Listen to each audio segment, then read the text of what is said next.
Cherry stumbled out of the apartment, tears streaming down her face as Philip slammed the door behind her. His new lover, young and elegant, stood by the doorway, watching with cold curiosity. Cherry's heart cracked open as memories of 10 years, years of sacrifice, loyalty and love, flashed before her eyes. She stood alone in the street, rejected for the very body that once kept him warm. Behind the closed door, her world collapsed. Days passed in silence.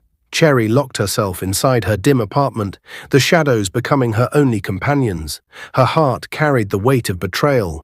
Then Tracy came, bright, energetic, and persistent.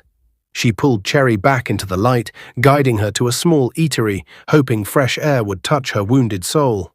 Cherry sat quietly, barely present, while Tracy tried to make her smile. That was when Jack appeared, a handsome stranger with warm eyes and a gentle presence. He approached their table with a simple greeting. Cherry barely lifted her head, convinced she was invisible to men like him.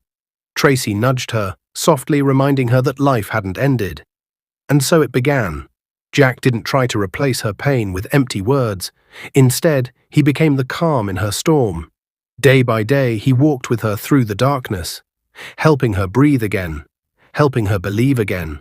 Morning jogs turned into routine. Gentle encouragement became strength. Months passed, and the woman who once cried in the shadows emerged transformed. Not just slimmer, not just beautiful, she was reborn. Confidence radiated through her eyes, through her walk, through every step she took beside Jack. Then fate staged its moment.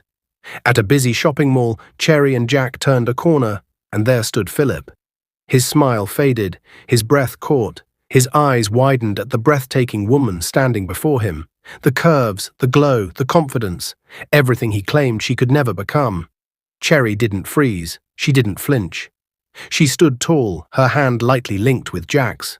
Philip's new lover clung to his arm, but even she felt the shift. Cherry was no longer the woman they had thrown away.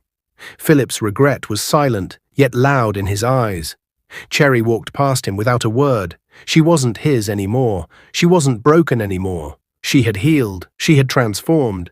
She had won without revenge, only growth.